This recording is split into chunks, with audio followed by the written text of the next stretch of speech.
everyone, I'm Beth from the West Allis Library, and welcome to a brand new trip on the Let's Go on Vacation Book Club, where every week we travel to a new place through the Where Is books.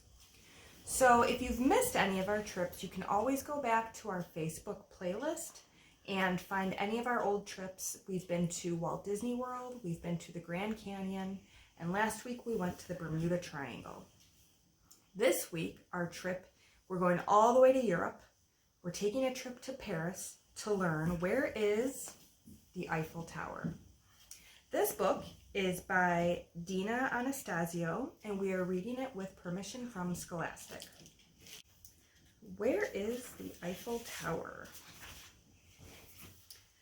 On March 31st, 1889, Gustave Eiffel climbed 1,710 steps to the top of his new tower. He attached the striped blue, white, and red French flag to the flagpole. The flag fluttered in the wind. He looked down. The entire city of Paris, France, spread out 934 feet below him. He watched the boats moving back and forth along the Seine River that flows through the center of the city. Across the river, on the right bank, people were strolling along the wide boulevard toward the limestone Arc de Triomphe monument. Others were relaxing on the benches in the gardens near the Louvre Museum. And farther up the river, Gustave could see Notre Dame Cathedral, one of the city's oldest stone buildings. Next to his tower, on the river's left bank, a World's Fair called the Exposition Universelle was getting ready for its May 6th opening day. Hundreds of thousands of visitors were expected. Artists and inventors would exhibit their newest creations. Merchants from all over the world would demonstrate their latest products. Gustave Eiffel's tower would be the entrance to the fair. Gustave walked down the stairs. At the bottom, the men who had worked on the tower were waiting. So were Paris dignitaries and reporters. Gustave thanked all the workers. It had been 2 years, 2 months, and 5 days since they dug the first hole. During that time, Parisians had watched Gustave's wrought iron tower rise higher and higher. Now, it was the tallest structure in the world. Many critics called it a monstrosity, a giant ugly smokestack. On May 6th, when the fair opened, the public would see and decide for themselves.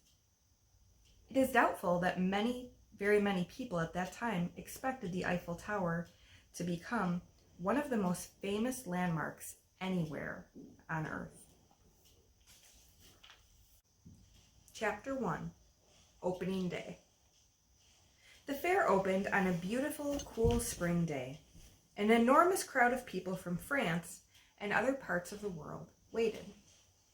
Shortly after 2 o'clock in the afternoon, the French president pushed a button. 3 fountains lit up by electric lights spewed forth water from the ground beside the tower. The crowds cheered. For more than 2 years, Parisians had seen the strange metal creation rise. They knew that its giant legs faced north, south, east, and west, like the points of a compass. They had read about the delicate lattice ironwork and other details.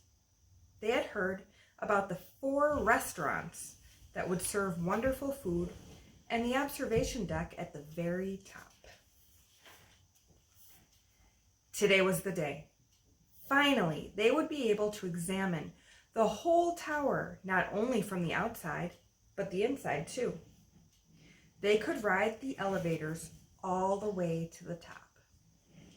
Except the elevators weren't working. Even worse, the stairs weren't ready for the public. Up on the tower, workmen were still sawing and hammering. Workers were hurrying to finish painting the tower dark red. Visitors would have to wait to go inside. Did you know that the tower was originally dark red?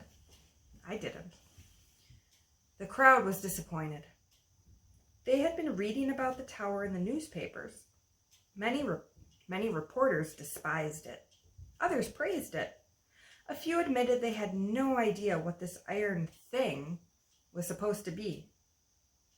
Many people had written letters to the editor protesting the tower. Parisians were proud of their long past. They were proud of all the magnificent old buildings and monuments that lined their boulevards. This tower was so different. It didn't fit in with the rest of the city. In the 1889 Paris Fair was celebrating the 100th anniversary of the French Revolution. It had brought about the country's first democratic government. Shouldn't the fair's entrance be a monument to France's noble history? But others disagreed. The fair was also supposed to show off everything new in art and science. Countries from all over the world were exhibiting their latest products. Shouldn't the entrance to the fair celebrate the new instead of the old? Shouldn't visitors enter the fair through something exciting and modern? What do you think? The crowd moved past the tower. Inside the fairgrounds, there was much to see. People went from one pavilion to another, either on foot or by tram or rickshaw. They watched Turkish men making shoes. They saw jewelry being made in the Tunisian pavilion. They ate North African couscous and listened to Arab music as they sipped imported teas. However, many pavilions along the lovely tree-lined paths were incomplete. In the Palace of Fine Arts building, French and American paintings had yet to be hung. Mosaics, tapestries, glasswork, and sculptures from countries all around the world were still being unpacked. Many visitors had been hoping to see the beautiful 15-acre gallery of machines. They had heard that the newest inventions and gadgets would be on exhibit. But again, fairgoers were disappointed. Most exhibits would not be ready for another week. Happily, that wasn't the case with Thomas Edison's latest invention. Edison was famous worldwide. His new electric light bulbs glowed around the fair and shimmered in the fountains. Now visitors could examine his latest wonder, the phonograph. It could record sounds and music and play them on round wax cylinders. The phonograph was the talk of the fair. Until then, to hear music, you had to be where it was performed. People went to concerts or played musical instruments at home. That was the only way you could hear music. So for the first time, they could listen to music and words coming from a machine, which is like what we do all the time here. We listen to music from machines. And people could try out another new idea at the fair. Earphones. Brand new idea. The idea came from watching doctors listen to the beating of human hearts. Doctors had been using in-ear listening devices attached to stethoscopes for 40 years. Now they could be used to listen to music. A machine that records sound? People asked as they waited in line. A machine that plays music? A machine that speaks? Truly, the future had arrived. As day turned to night, the fair glowed. Edison's electric lights meant it could stay open past dark. Earlier fairs had closed at sundown. Later that night, as the first day of the fair came to a close, fireworks lit up the sky. At 10 p.m., the dark red Eiffel Tower lit up. Green Roman candles exploded near the top. It was a glorious end to the day. Inside the tower, however, Gustave Eiffel was filled with despair.